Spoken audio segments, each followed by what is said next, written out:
Kannada in terms of the outcome of the World Economic Forum 2026. Okay, ದಾವೋಸ್ನಲ್ಲಿ ನಾವು ಕಳೆದ 3 ದಿನದಿಂದ ಇವತ್ತು ಅನೇಕ ಜಾಗತಿಕ ಕಂಪನೀಸ್ ಜೊತೆ ಮಾತನಾಡ್ತಾ ಇದ್ದೀವಿ. ಸುಮಾರು 50ಕ್ಕೂ ಹೆಚ್ಚು ಮೀಟಿಂಗ್ಸನ್ನು ನಾವು ಮಾಡಿದ್ದೀವಿ.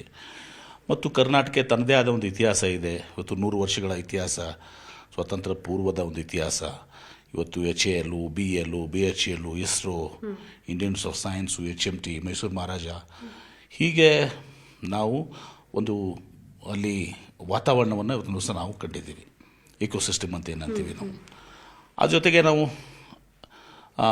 ಹೈಯರ್ ಎಜುಕೇಷನಲ್ಲಿ ವಿಶೇಷವಾಗಿ ಪ್ರೊಫೆಷ್ನಲ್ ಕಾಲೇಜಸ್ಸು, ವೃತ್ತಿಪರ ಕಾಲೇಜಸ್ ಏನಿದಾವೆ, ಇಂಜಿನಿಯರಿಂಗು, ಮೆಡಿಕಲ್ಲು, ನರ್ಸಿಂಗು, 3 ದಶಕಗಳ ಮುಂಚೆ ಇಡೀ ಭಾರತ ದೇಶ ಮಕ್ಕಳು ನಮ್ಮ ಕರ್ನಾಟಕಕ್ಕೆ ಬಂದು ತಮ್ಮ ಇಂಜಿನಿಯರಿಂಗ್ ಡಿಗ್ರಿ ಆಗಲಿ, ಮೆಡಿಕಲ್ ಆಗಲಿ, ನರ್ಸಿಂಗ್ ಆಗಲಿ, ಮ್ಯಾನೇಜ್ಮೆಂಟ್ ಆಗಲಿ, ಫಾರ್ಮಸ್ ಆಗಲಿ ಮಾಡ್ತಾ ಇರುವಂಥದ್ದು. ಹೀಗಾಗಿ ಟ್ಯಾಲೆಂಟ್ ಇದೆ, ಇಲ್ಲಿ ಇಕೋಸಿಸ್ಟಮ್ ಇದೆ. ಆ ಒಂದು ಟ್ಯಾಲೆಂಟ್ಲಿಂದನೇ ಇವತ್ತು SM ಕೃಷ್ಣ ಅವರಿದ್ದಾಗ ನಮ್ಮದೇ ಆದಂಥ ಕಂಪನೀಸ್, ಇನ್ಫೋಸಿಸ್ಸು, ವಿಪ್ರೋ, ಜಾಗತಿಕ ಕಂಪನಿಗಳು ಹೊರಬಂತು. ಅದರ ನಂತರ TCS, ಭಾಳಷ್ಟು ಜಾಗತಿಕ ಕಂಪನಿಗಳು ಬಂದಿದ್ದಾವೆ. ಇವತ್ತು ವಿಶ್ವದ 500 ಫಾರ್ಚೂನ್ ಕಂಪನೀಸ್ ಏನಂತೀವಿ ನಾವು, ಅದರಲ್ಲಿ 400ಕ್ಕೂ ಹೆಚ್ಚು ಕಂಪನೀಸು ತಮ್ಮ GCCಸನ್ನು, ಗ್ಲೋಬಲ್ ಕ್ಯಾಪಬಿಲಿಟಿ ಸೆಂಟರ್ಸು, ಅಂದರೆ R&D, ಡಿಸೈನು ಎಲ್ಲವೂ ಕೂಡ ನಮ್ಮ ದೇಶದಲ್ಲಿ ಆಗ್ತದೆ. ಮತ್ತು ಏರೋಸ್ಪೇಸ್ ಆ್ಯಂಡ್ ಡಿಫೆನ್ಸು ಈಗ ಒಂದು ಪ್ರಮುಖ ಸೆಕ್ಟರು. ಅಲ್ಲಿ 65% ಕಾಂಟ್ರಿಬ್ಯೂಷನ್ ಭಾರತ ದೇಶದ ಕಾಂಟ್ರಿಬ್ಯೂಷನ್ ಕೊಡುಗೆ ಕರ್ನಾಟಕದಿಂದ ಬರ್ತದೆ. ಜಾಗತಿಕ ಮಟ್ಟದಲ್ಲಿ 3ನೇ ಲಾರ್ಜೆಸ್ಟ್ ಇಕೋಸಿಸ್ಪೇಸ್ ಅಂತೇಳಿ ಸಿಸ್ಟಮ್ ಅಂತೇಳಿ ನಾವು ಕನ್ಸಿಡರ್ ಆಗಿದ್ದೀವಿ.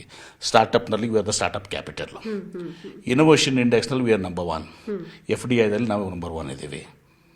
ಸೊ ಹೀಗಾಗಿ ಕರ್ನಾಟಕ ದಾವೋಸ್ನಲ್ಲಿ ನಾವು ಎಲ್ಲ ಜೊತೆ ಮಾತನಾಡಿ ನಮ್ಮ ಒಂದು ಏನು ಇಕೋಸಿಸ್ಟಮ್ ಇದೆ, ಟ್ಯಾಲೆಂಟ್ ಇದೆ, ಇದನ್ನು ನಾವು ಇಲ್ಲಿ ವೇರಿಯಸ್ ಕಂಪನೀಸ್ ಜೊತೆಗೆ ನಾವು ಮಾತನಾಡಿಕೊಂಡು ನಾವು ಅವ್ರಿಗೆ ಹೈಲೈಟ್ ಮಾಡ್ತಾ ಇದ್ದೀವಿ. ಅವರು ಕೂಡ ಭಾಳ ಆಸಕ್ತಿಯಿಂದ ಬಂದು ನಮ್ಮ ಜೊತೆ ಮಾತನಾಡಿ ಎಲ್ಲ ಸೆಕ್ಟರ್ಸ್ನಲ್ಲಿ ಆರ್ಟಿಫಿಷಿಯಲ್, ಈಗ ಫ್ಯೂಚರಿಸ್ಟಿಕ್ ಏನಂದರೆ artificial intelligence, data centres, AI, quantum computing, ಇದೆಲ್ಲದರಲ್ಲೂ ಕರ್ನಾಟಕ ಬಂದಿದೆ.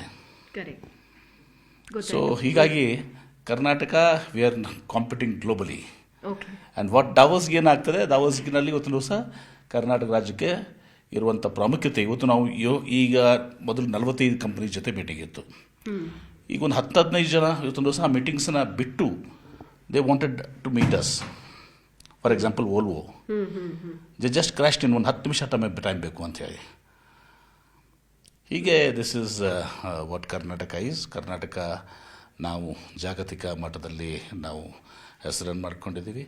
ಅದನ್ನು ಮತ್ತಷ್ಟು ಬಲಿಷ್ಠಗೊಳಿಸ್ಕೊಳ್ಳೋಕ್ಕೆ ಮತ್ತು ಈಗ ನೀವೇಜ್ ಏನು ಫ್ಯೂಚರಿಸ್ಟಿಕ್ ಇದನ್ನಿದ್ದಾವೆ ಅದನ್ನೆಲ್ಲವನ್ನು ಕೂಡ ನಾವು ಮಾಡಿಕೊಂಡು ನಾವು ಜಾಗತಿಕ ಮ್ಯಾನುಫ್ಯಾಕ್ಚರಿಂಗ್ ಹಬ್ ಆಗಬೇಕು. ಜಾಗತಿಕ ಏನೇ ಇವತ್ತು ಈ ವಿಶ್ವದಲ್ಲಿ ಹೊಸದಾಗಿ ಏನಾದರೂ ಇವತ್ತು ನುಸಿದು ಬಂದರೆ ಅದರಲ್ಲಿ ಕರ್ನಾಟಕದ ಪಾಲಿದ್ದೇ ಇರ್ತದೆ. Okay sir, that's it. Thank you very much sir.